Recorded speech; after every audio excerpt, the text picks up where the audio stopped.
Halo, salam sejahtera bagi kita semua. Perkenalkan, nama saya Rio Putra Mahendra. Saya perwakilan dari Badan Perencanaan Pembangunan Nasional, akan mengubah mindset Anda dan memberi saran serta tindakan yang akan dilakukan oleh pemerintah setempat untuk membangkitkan ekonomi dan perindustrian dalam masa pandemi COVID-19. Sektor industri non-migas mengalami dampak dari wabah virus corona atau COVID-19. Menurut Deputi Bidang Ekonomi Kementerian Perencanaan Pembangunan, Bambang Trijanggolo, dampak yang dialami industri ialah menurunnya permintaan barang atau jasa dari pasar domestik dan global. Akibatnya, neraca keuangan perusahaan terganggu dan terjadi pemutusan hubungan kerja. Tingkat pengangguran meningkat, konsumsi masyarakat melambat karena kehilangan pendapatan. Data dari Badan Pusat Statistik menunjukkan terjadi penurunan ekonomi dan industri non-migas pada triwulan 1 tahun 2020 dibanding tahun-tahun sebelumnya.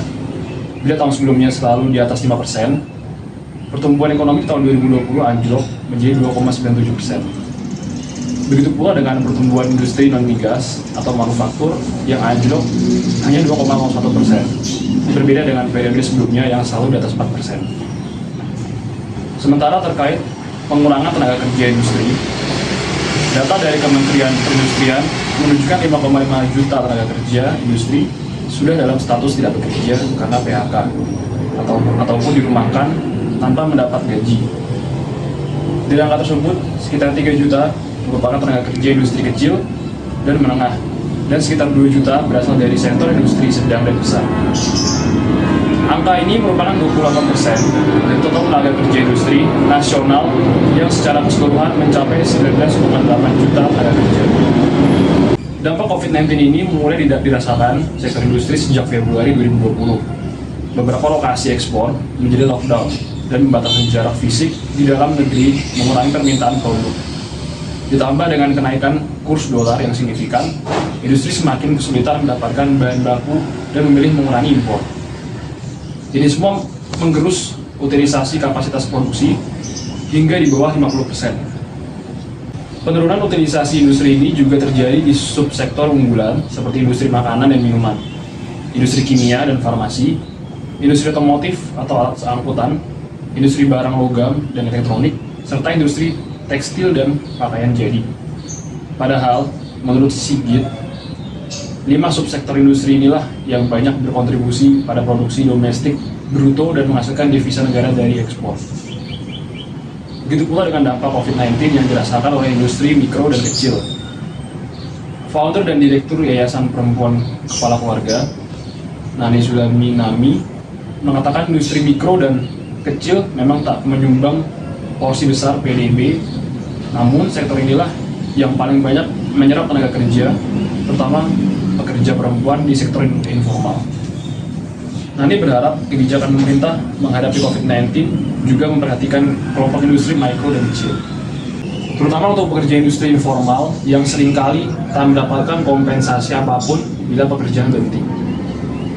Untuk itulah pemerintah membuat strategi agar industri non-migas ini bisa bertahan di tengah pandemi COVID-19. Langkah awal yaitu pemberian stimulus ekonomi berupa bantuan sosial kepada kelompok menengah ke bawah yang rentan. Karena itu adalah upaya memastikan daya beli masyarakat sehingga permintaan terhadap barang industri dan migas atau non-migas terjaga dan produksi tetap berjalan.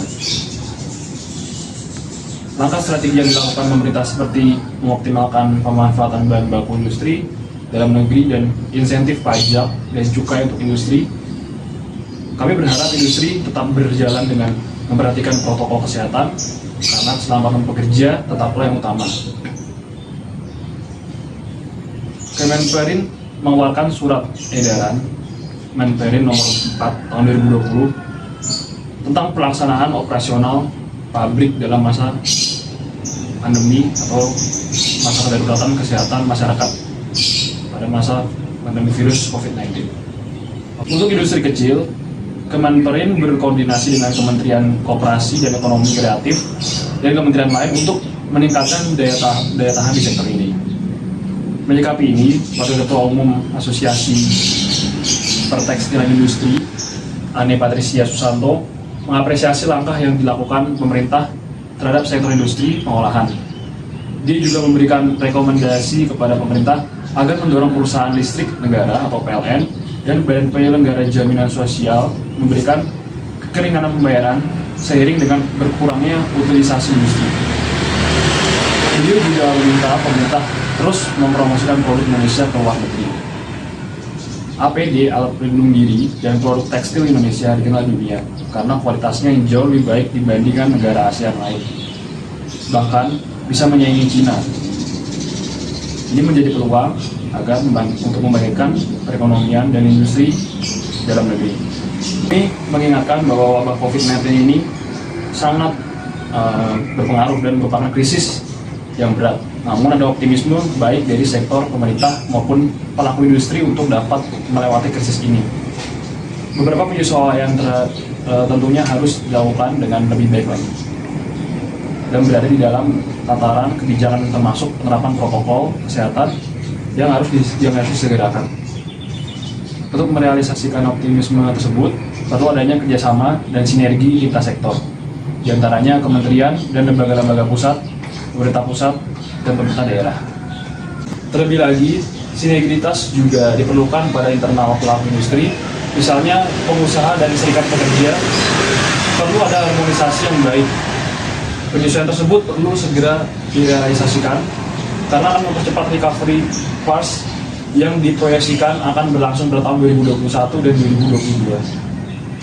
Atas kesempatan yang sudah diberikan dan waktunya serta perhatiannya, saya ucapkan terima kasih dan semoga membantu membangkitkan perekonomian Indonesia yang dalam periode lalu tahun 2020 sempat terpuruk. Semoga perekonomian dan industri di Indonesia dapat bangkit kembali tahun 2021 dan tahun 2022. Sekian dan terima kasih.